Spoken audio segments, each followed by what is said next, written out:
Ladies and gentlemen, thank you for your patience in holding. We now have your presenters in conference.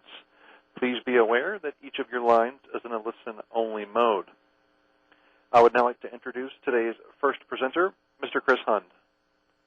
Thanks, David. Hi, everybody.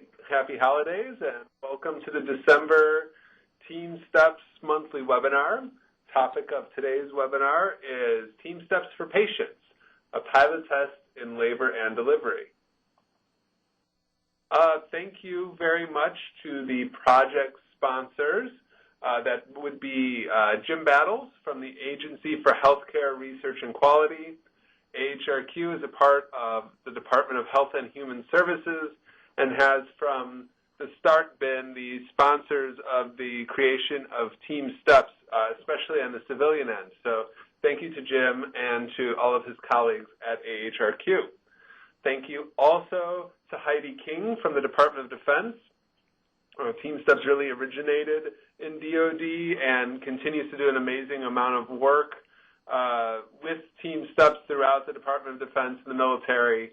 So I'd also like to thank Heidi and all of her colleagues around the world in the military. The project team who's working on this project and who's bringing this to you is the Health Research and Educational Trust. We are a part of the American Hospital Association, and we run a variety of large national level quality improvement and patient safety projects. And so I'm Chris Hund, and I manage the project. We partner with IMPAQ International, and that is actually where your speaker, David Baker, comes from today, and so you'll be hearing more from him later. The TeamSTEPPS National Implementation Program, this webinar is part of a support system that is a part of the program, but the bedrock is the TeamSTEPPS Master Training course. It's a train-the-trainer approach that's 2 days long that individuals or actually teams attend, and with the hope that after learning the TeamSTEPPS principles and learning how to teach, coach, and implement the TeamSTEPPS principles, they go home and kind of spread the good word of teamwork and communication. So that's really the bedrock of this program, and if you head over after the webinar to teamsteppsportal.org, you'll be able to see the courses that are open right now and that you could register for, and a whole block of courses will be opening up in January, I think January 12th, that you could register for as well. As well as the email address that many of you have probably written into before, arcteamsteps@aha.org, there's also a helpline. And so that is a phone number that you could easily call into and ask any questions you have about the program or about TeamSTEPPS content, and we'll get back to you very quickly. Okay. So without further ado, I wanted to jump right into the webinar here. And the rules of engagement today is that we're going to hold a Q&A session at the end of the webinar. The way that you ask questions, the best way to ask questions, is via the discussion area you see on the left-hand corner of your screen. You could use that chat area to ask any questions you want. If your question is more of a technical issue or a logistical issue about the webinar, we will be able to answer that question for you in real time, or somebody will be able to help you from the Conference America team. If your question is content related and more for our speaker, what we'll do is we'll gather all those questions, kind of put them together thematically, because a lot of times people have the same question, and we'll have a moderated Q&A at the end of the webinar. So that's the way we kind of run things. If we kind of run out of all those discussion area questions, we might open the lines up if we have a chance at the end for Q&A, but we really encourage people to use the discussion area so that we can, those people get the first dibs on getting their question asked. Anything that doesn't get asked during the course of the discussion period, we'll have our speaker take the time to answer the questions, and we'll post the Q&A Q&A that didn't get answered on the teamstepsportal.org. Okay, so I'm going to introduce now today's presenter, Dr. David Baker from IMPAQ International. He's the Chief Program Officer there, but he's got a very, very rich history with TeamSTEPPS. Been involved since before there was a TeamSTEPPS. It says since the beginning here, but I know that he was involved even before then with team training philosophies and ideas. Besides that, he also has a background working within a health system at the Carilion Clinic in Roanoke, Virginia, and that is an institution that was a very early adopter of TeamSTEPPS and one of the original regional training centers for TeamSTEPPS. So without any further ado, I'd like to turn it over to Dr. Baker. Have a lovely webinar, and I'll talk to you guys later on. David? Thanks, Chris. And good afternoon or good morning or whatever the case may be for everybody that's on the phone today. Thank you very much for taking some time out today and to listen to me. I'm going to talk to you actually about some research that I did or initiated when I was at Carilion with a little bit of different focus, but I think a very logical and current focus which relates to patient and family engagement and how does TeamSTEPPS help facilitate that. So generally, I've laid out 3 objectives on this slide. I'm going to talk a little bit about this curriculum that I developed out of the current materials. And remember, we always tell you that TeamSTEPPS is customizable, and this is a customized version of what you all, if you've been through the training or accessed it online, have in hand. Talk about an actual test of this scenario. Talk about some of the aspects that led up to the development because this was part of a larger project. I think I got that. There we go.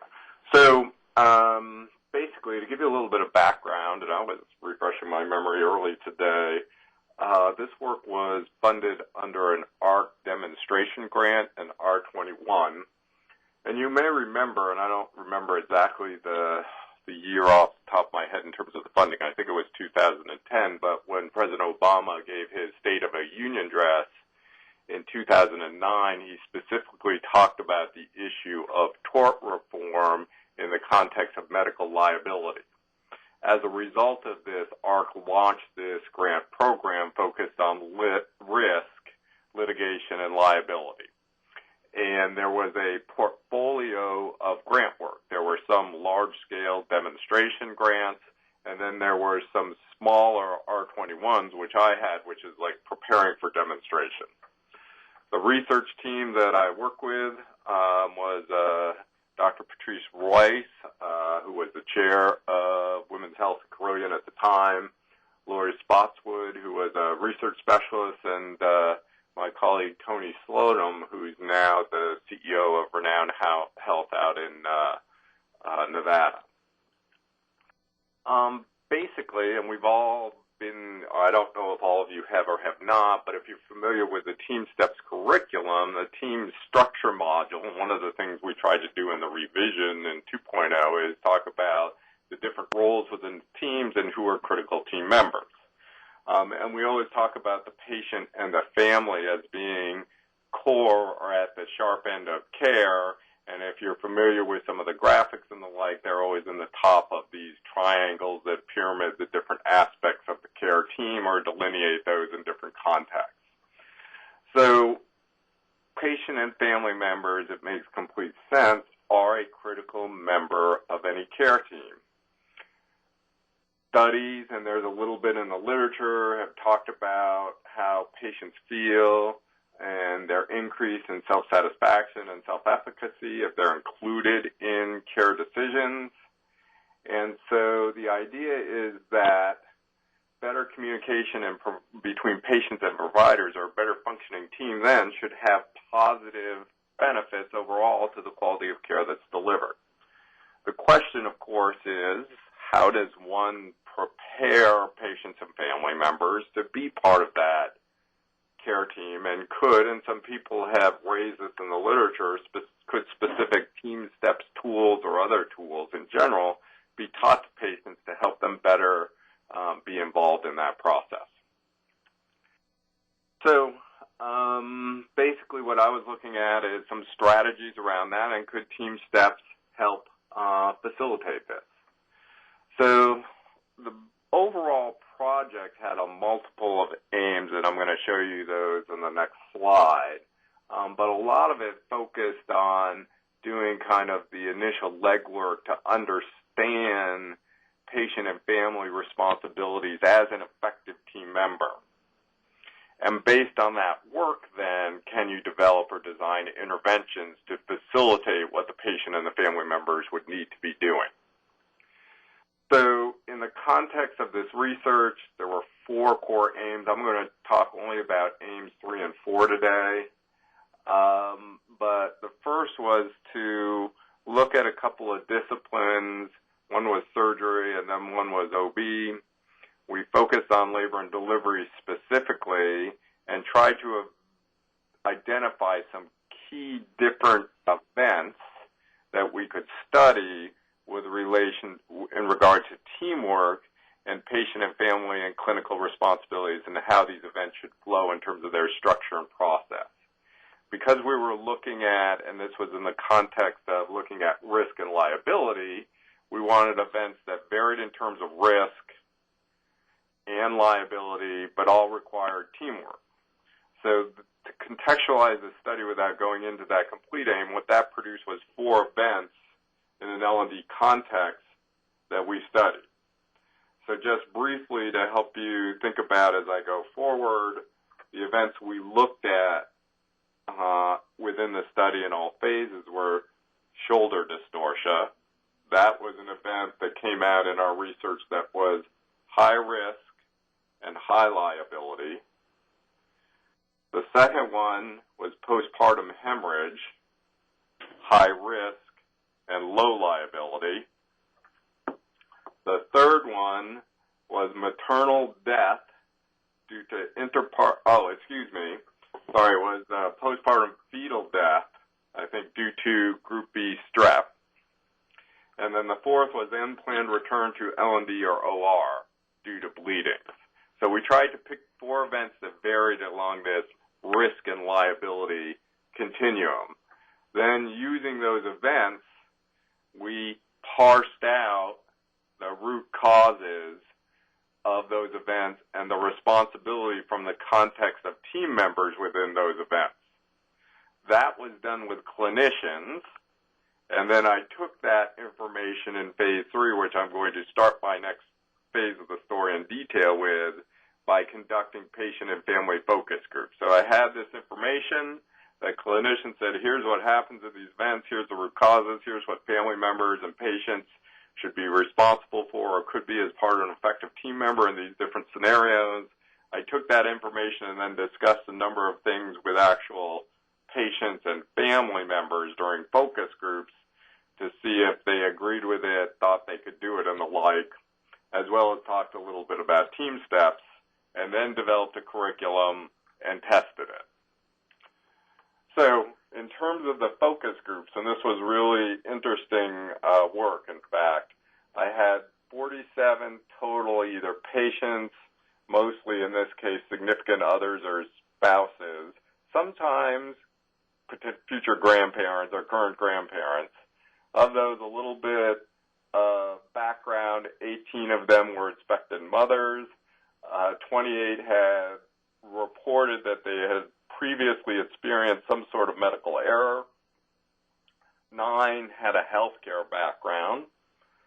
All the focus groups, I compensated them for their time, were 2 hours long. And like I said, we discussed or we reviewed what clinical people suggested were their responsibilities as effective team members within the labor and delivery care team.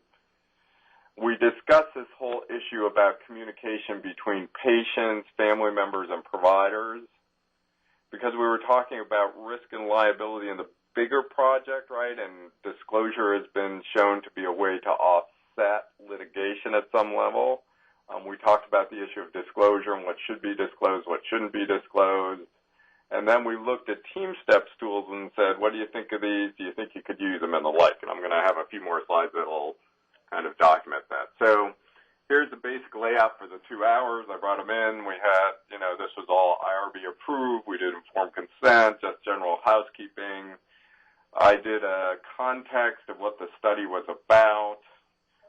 We reviewed each of the outcomes and discussed the different patient and family responsibilities. And in fact, what I actually did was I had focus groups that targeted or looked at one specific outcome. So there were multiple focus groups across those 47 individuals, but they each focused on one of those critical outcomes, either shoulder dystocia, postpartum hemorrhage, and the like, and looked at the responsibilities. But even though those outcomes vary, a lot of those responsibilities are very similar across the phases of a labor and delivery event. We reviewed and discussed possible breakdowns in care and communication. I had them fill out a short survey of these commonalities and had them rate these things in terms of what should be disclosed, what shouldn't be disclosed, and I also had providers rate that. So I have other data across this grant that was interesting. And then we talked about doctor-patient communication and the TeamSTEPPS tools. So in terms of the tools specifically, the ones I thought made some sense, and this was somewhat related to the literature focused around the issues of communication, right? SBAR, check back, and advocacy, 2-challenge rule, costs. I'm concerned, I'm uncomfortable, this is a safety issue. And then also understanding kind of the care planning process. So briefs, huddles, and debriefs.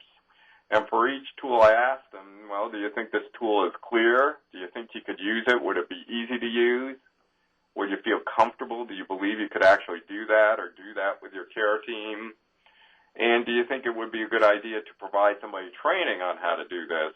And, in the context of labor and delivery, I thought this was a good place to try this sort of activity because really it's elongated in most cases. There's multiple interactions with the clinical team, and the care process occurs over a period of time.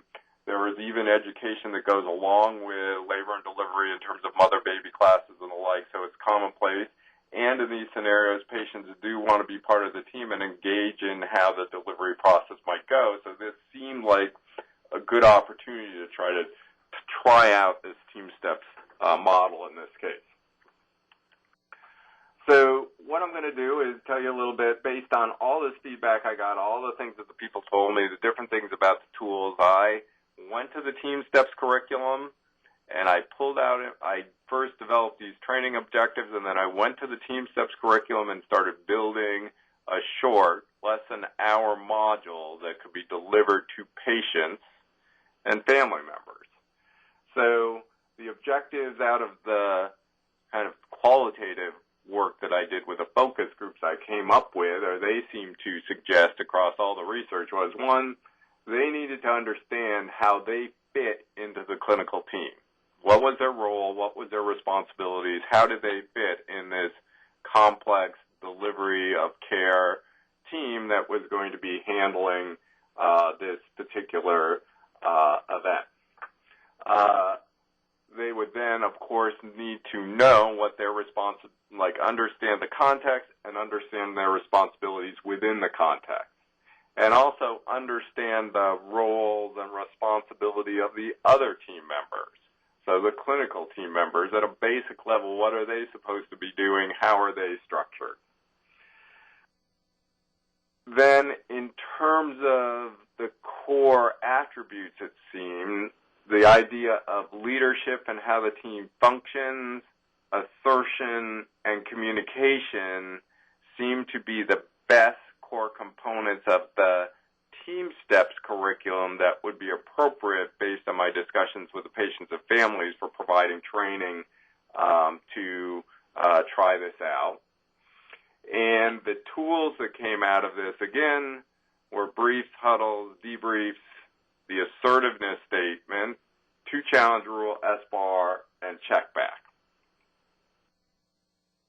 So this just gives you a sampling of the slides. Basically, I did a little bit of an introduction with them, a little bit about what comprises team performance. I then showed them the Sue Sheridan video. I thought that, that has a very, for those of you who've seen it, meaningful, powerful story.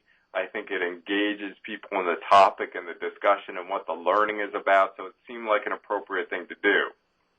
I then went over the course objectives and talked a little bit about the IOM report and kind of contextualized. There's a slide in there, I don't have it here, about what the impact of error is, how often do errors happen, again, to get their buy-in and kind of sense of this.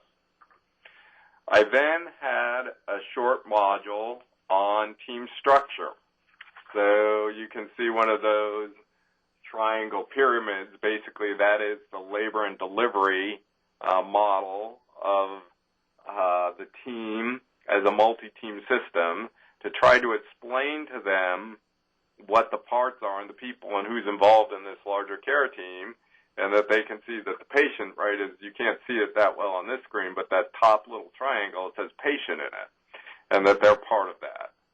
Then I went into the clinical team responsibilities, and some of those, I don't have that slide up here, but some of those include things, right, embrace the patients as a valuable and contributing member of the care team, so listen and learn to patients, assess patients' preference regarding involvement, ask patients about their concerns, speak to them in lay terms, ask for their feedback, give them access to relevant information, encourage patients and their families to proactively participate in patient care. So those are some of the things I extracted from clinicians that they felt were their responsibilities in these across these events, that was important that they should be facilitating to enhance kind of patient participation and teamwork. Then I talked about, I also talked about, again, in terms of who are the teams, getting back to that triangle, what's the core team, who's the coordinating team, what are the contingency teams.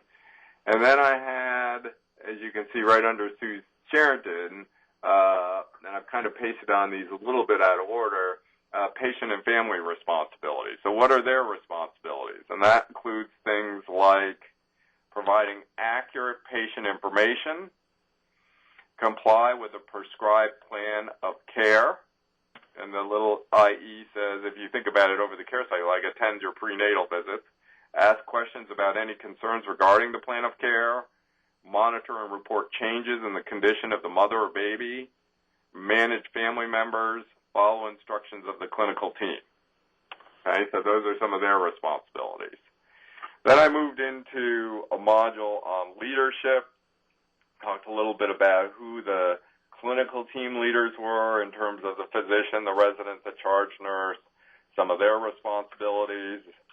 Then I talked about the different events that happen. That's the slide on the bottom in the second one under Sue Sheridan, in terms of what are the team leader events in terms of briefs, huddles, and debriefs, how those happen, what they are, what their purpose is, and so that they should understand how decisions in the care process get made and may evolve.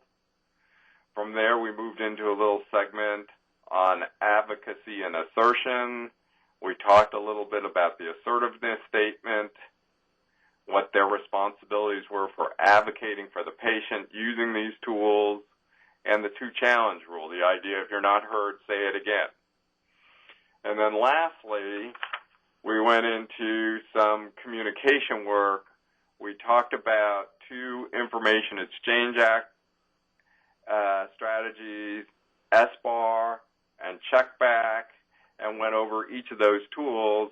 And I actually had a little SBAR exercise that they had to do, which I think is also hard to see, but this came out of the examples, and I think it kind of characterizes, and I'll read it to you briefly, how patients and their family members could be part of the care team, right? So the example here is you had a positive Group B strep, GBS, test during your pregnancy. Your doctor informed you that when your water broke that you needed to come to the hospital rather than wait so you could receive antibiotics to treat your GBS and prevent it from being passed on to your baby. your water breaks in the middle of the night and you call the doctor. However, she is not the physician on call that evening. Use SBAR to communicate your situation to the new doctor.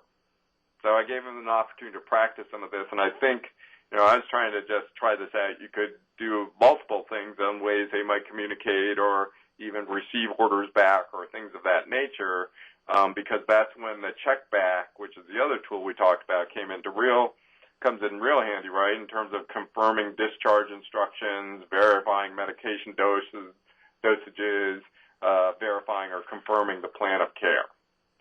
So that's the basic idea in terms of the content. I think it took between 45 minutes and an hour to walk through all that stuff. It was relatively simple, very almost like if you think about TeamSTEPPS, the 2-hour kind of specialized, right-to-the-point training as opposed to the fuller, elaborate TeamSTEPPS version.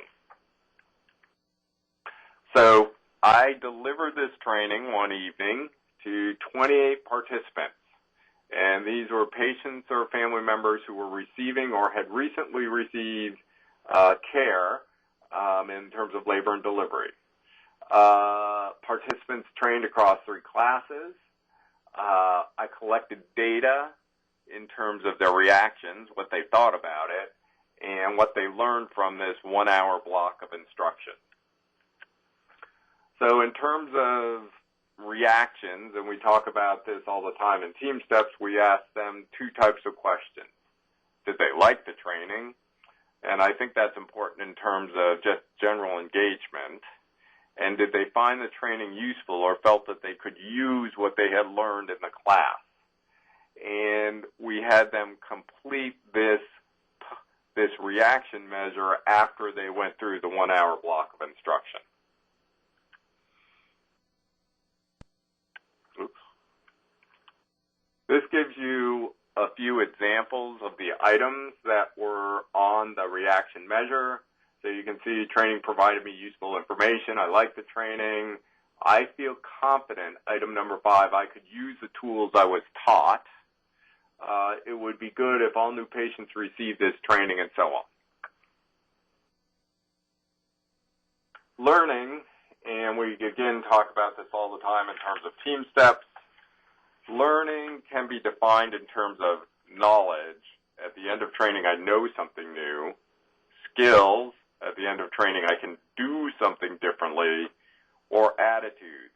At the end of training, I think differently about a particular topic. In this case, we didn't have an opportunity to assess skills, so we looked at attitudes and knowledge, and we used 2 existing TeamSTEPPS measures, though customized, at least the attitude measure, I believe, a little bit. So the TTAC, right, the TeamSTEPPS Teamwork Attitudes Questionnaire, and then we use the actual learning benchmarks, which are in the original TeamSTEPPS curriculum for the knowledge assessment. Both of these measures, right, were administered before the training and then after the 1-hour block of instruction to see if the instruction made any difference. So to give you some sample items from the attitudes questionnaire, you can see some of the items here. It is important to ask patients and their families for feedback regarding patient care. It is appropriate to continue to assert a patient safety concern until you are certain that it has been heard, and so on. So these are your typical Likert-type statements, and people either agree or disagree with a particular statement that's on the form, and that tool is publicly available. It should be downloadable from the AHRQ site. The learning benchmarks, it's kind of a little scenario-based multiple choice test, if you will. So you can see an example here. A nurse is called to the phone to receive a telephone order from the doctor about a patient she is taking care of today. After clearly establishing the patient and physician identities, the best procedure for the nurse would be to what? Now, these items are clinically focused as opposed to patient focused, so that could be a little bit of a challenge. But it was a tool that had been developed, it had been used in different contexts. We felt it was a good assessment, and it's fairly aligned with TeamSTEPPS. So in terms of results, Reactions, we got very positive reactions to this little pilot test across the people who participated. I mean, most people thought the training would be appropriate for all patients, that it should be offered in the future. The lowest rated item, which could be corrected, I think, by some skills practice, is whether or not the tools are, in fact, easy to apply for a patient. Now, remember, we did a 45-minute to an hour lecture for this training. You could certainly, and we had the one exercise about SBAR, you could expand this a little bit, or if you wove it into some sort of longer mother-baby series of classes, you could certainly have practice opportunities in there to practice the skills which might affect that item. The TTAC, that's the attitudes about teamwork and patients participating as part of the care team. You can see before training, their attitudes, remember, 1 is a low value or not positive attitudes. 5 is the high value or very positive. This is the average, the mean across all items. You can see that people had very positive items about this notion as measured by this tool prior to even receiving the training. There was no significant difference from pre and post in terms of attitudes about this. People thought this was a good idea despite not having the training. The final measure, in terms of learning, we do see a difference. So in the pre-training, they got almost 11 items correct on average. In the post-training, they got just over 12 items correct. I don't remember statistically, this was done a couple of years ago, but I think we actually found a significant difference there in terms of improvement, in terms of their overall gains in knowledge with respect to being measured by that knowledge benchmarks tool that's in the curriculum. So we do see improvements there, and that's interesting in this particular case because I think if you give this to clinicians, generally, you don't see drastic or significant improvements in knowledge. The clinicians are a little bit more, I don't know if it's mindful than the patients, but they are more comfortable with the clinical context of those items, and that may be one thing that the course helped out, is giving the patients a little bit, the participants a little bit more understanding about how teamwork happens in a clinical team. So overall, as a pilot test in kind of the context of this grant, I think this strategy has some possibilities. The patients thought it was good. They had positive reactions. The real question is, we did this in a pilot framework, and of course the question always with training is just because they've learned something new in class, maybe if we put role plays or exercises in there, we could show that they could actually do it in class. That's a lot different than getting them to transfer that to the actual care environment.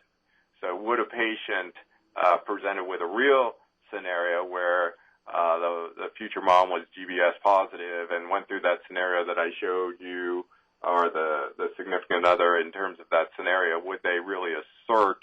Or if you got to the hospital, would they continue to make sure that which they could monitor, right, is whether the antibiotic IV was hung, all those sorts of things, as well as other cases and scenarios one could think of.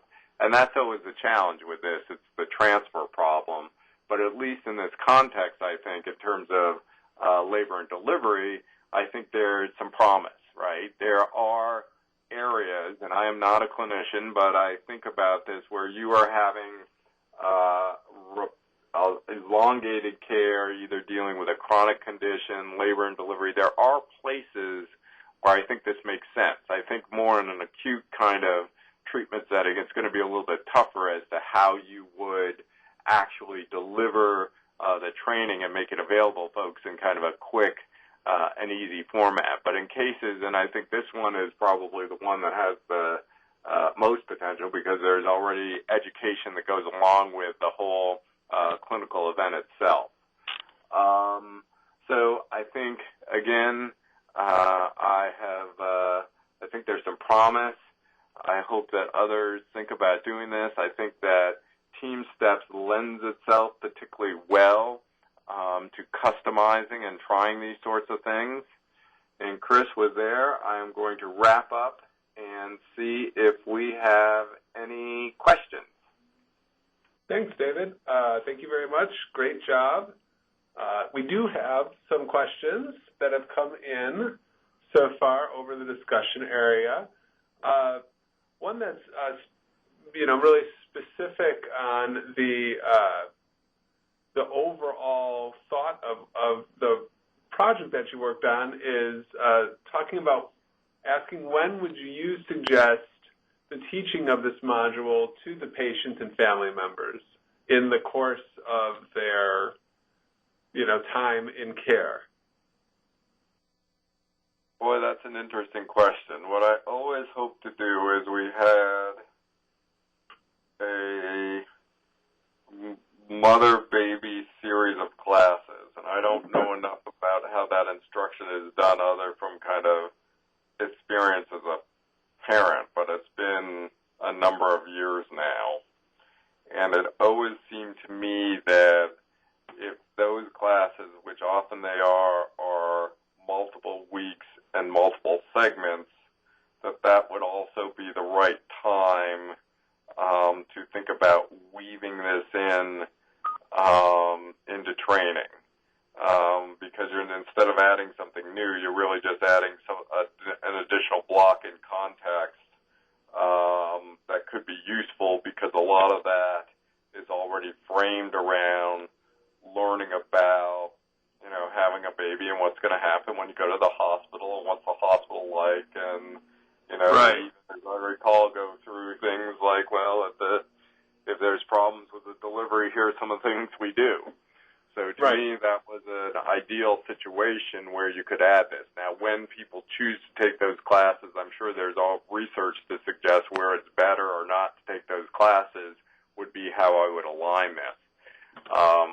But I think, again, we didn't really test when would be best, and then unfortunately I didn't ask the participants at this time when they thought that it would be most welcomed. Sure.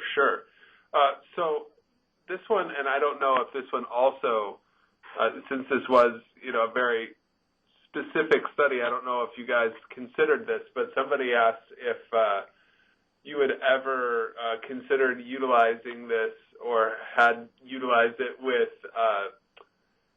parents of babies that have neonatal abstinence syndrome, which is what occurs when a newborn is exposed to addictive opiate drugs while in the mother's womb. So I don't know if that is something that you guys got that granular in your study or not.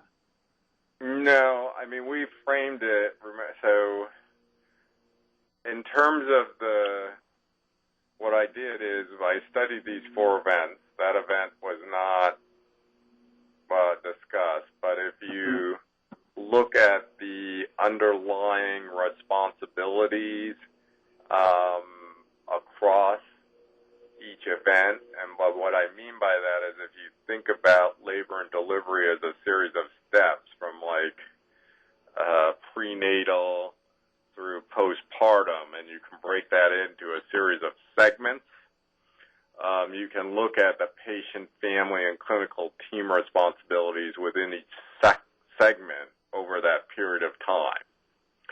And so across those segments, what I did, because I was looking at them across those events, I was looking across those segments, across events, to identify common team behaviors. So the ones that I taught in here were team behaviors or common themes or responsibilities that came up regardless of whether we were talking about a shoulder dystocia, a postpartum hemorrhage, an interpartum fetal death due to GBS, or an unplanned return to L&D or OR because of bleeding. So there are things, if you went, and it was kind of like a risk analysis, right? Not a risk analysis, but an event analysis. Drilling down, you could create something then for each of these events from TeamSTEPPS that would be very specific, or some other event that you wanted to pull apart, really using some sort of RCA or whatever the case may be in terms of looking at where the team failures are and the patient and family responsibilities are in that context. So the methodology is fairly generalizable, I think, and we've done this also in trauma as well, and it could be applied in other settings.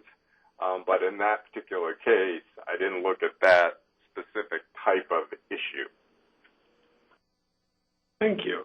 So was your goal with all of this, with the program, to specifically educate patients in the tools or to actually get them to use the tools themselves?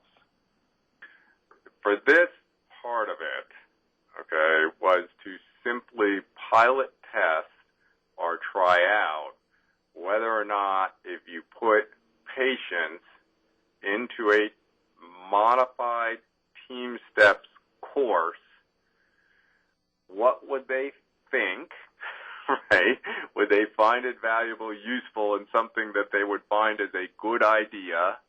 Mm-hmm. And would it enhance any or create any learning, in terms of attitude or knowledge changes? And they seem to have learned something based on the measures I use.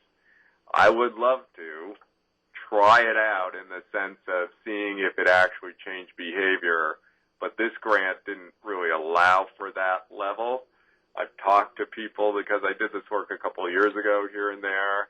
If anybody would ever like to collaborate on that and try it out, I am incredibly interested in that possibility. Because, again, it is something that's funded by AHRQ. It's a little bit different than the other TeamSTEPPS funding, but it's certainly a resource. And to me, at some level, it does surprise me. We haven't seen this already, and maybe it does exist. I just don't know about it. Mm-hmm. That's interesting. Yeah, I've always, it seems like things such as these courses, introducing, some of the tools even over time to patients if they were coming in for, their monthly checkup or, even in a primary care setting, would be interested to see how it then translated when they were possibly in some sort of more acute care or some sort of setting that had more emotion to it that wasn't, like they were coming in for a class. So, yeah, and I mean, in this case, you do get some education along with the whole thing, and usually, it's the type of thing that the patients and the family members want to participate in the decision-making process a lot more than other things. So it seems like if it could work, to me, or help improve things, it's also a high, liability and risk area. It seems like a golden opportunity for something like this. So again, as I run in to people and the like, I will continue to offer this resource, provided we can learn something about it, because I think there's some potential here, and certainly, like I said, with the customizability of TeamSTEPPS, all these things are very creatable too, for somebody who wants to explore this. On a little bit more granular level about tools specifically, when you were talking and teaching about the two and introducing them to the two challenge tool, did you consider utilizing CUS as a part of that or at the same time, or was CUS something that you didn't consider as being something that would be useful for them? So I'm going to have to reflect a little bit because it's been a little bit of time, but what I did do in these focus groups, and I ran this by a lot of people, is I went over each tool and I asked them what they thought about it. I asked them whether or not they thought they could use it. I got their general sense of it. And I know I thought at the time that CUS would be a viable tool and would be welcomed by kind of the people that I had in the focus group. But I must be, and again, this is more qualitative data, and is that in general it wasn't as well received as other tools. Right. And you can imagine that could be the case because it is a little hokey at one level, but then it's a little level of assertiveness on the other to use that tool. And again, I did this I will also say I did this in Southwest Virginia. If I were to do it in a different geographical area, you might get a different response to some of these tools too. Sure. Because obviously, culturally, people are various in terms of their assertiveness. Right. Okay. This next question, I have to be honest, I'm not sure exactly how to frame it in relation to this, but I'm going to throw it out there because it might make more sense. Someone wanted to know if we have come up with a daily check sheet for patients and family to have, and I'm putting this in context of the TeamSTEPPS world. I'm wondering if it's our people coming in and actually talking to you, doing briefings before seeing them debrief and things like that. I'm not sure if that's what that means, but I throw it over to you to see. I don't know of anything that it's interesting. I haven't searched lately because you would think with all the work around quality and patient and family engagement, you can imagine somebody would invent the app, right, for here's 10 questions you should ask with every healthcare visit. Right.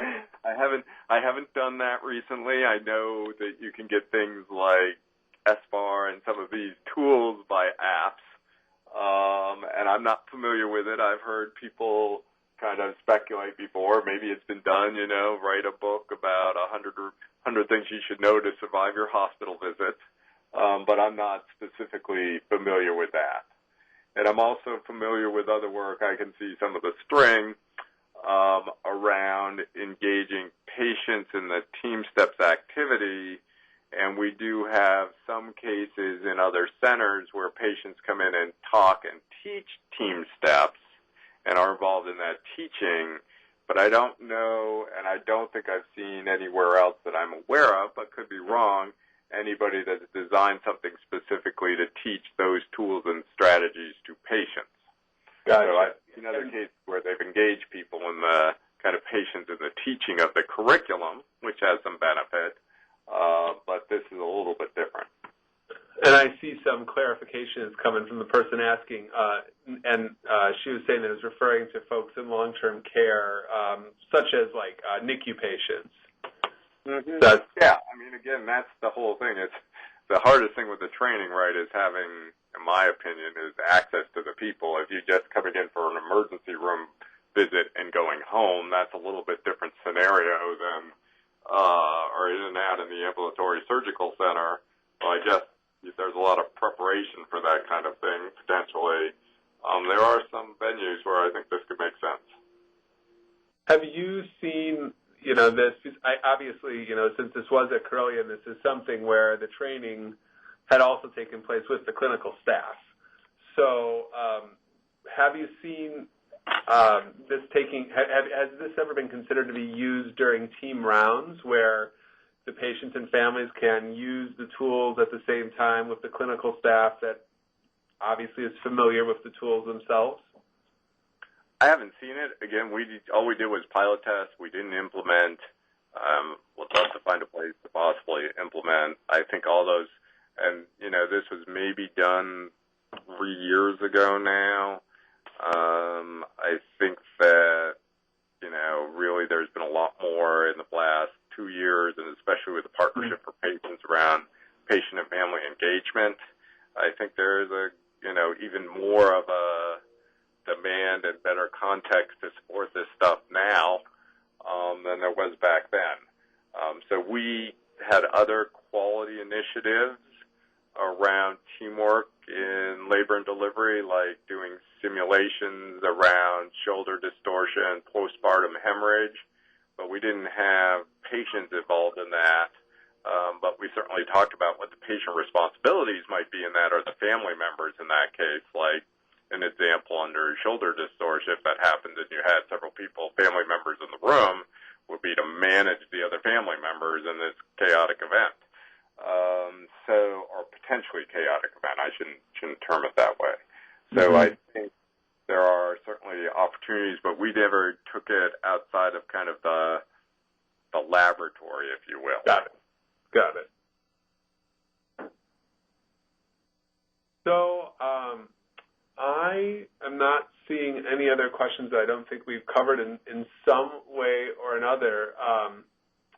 Before we open it up to the phone lines, I also want to point everybody's direction to something that just came out today. There's an IOM paper that just came out today, and the paper is called Patients and Healthcare Teams Forging Effective Partnerships. And the basic idea of the paper is that in it the authors provide insights into how by including patients and families as active partners and participants in a healthcare team, the movement towards team-based care is enhanced. And so it just might be of interest to you. It was just brought to my attention, and to go see it, just head on over to, I would Google search the paper's called Patients and Healthcare Teams Forging Effective Partnerships, and it's from the IOM. So if you went over to the IOM's website as well, Institute of Medicine's website, I'm sure it would be easily found. So just wanted to bring that up. I thought it was very pertinent. To the operator, if you could open up the lines if anybody wants to ask a question verbally, since we're out of discussion area questions, we do have a couple minutes to do so. Ladies and gentlemen, the floor is open for questions. If you would like to ask an audio question, you may do so now by pressing *1 on your touch-tone phone.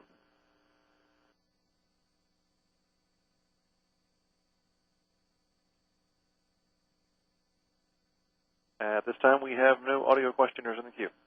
Okay. Well, David, thank you very much then for presenting today. I think everybody really enjoyed it. Some great questions came in. I appreciate it as well. So thank you, and happy holidays to you and to everyone that was listening and watching in today. Ladies and gentlemen, that concludes today's presentation. You may disconnect your phone lines and log off your webinars, and thank you for joining us this afternoon.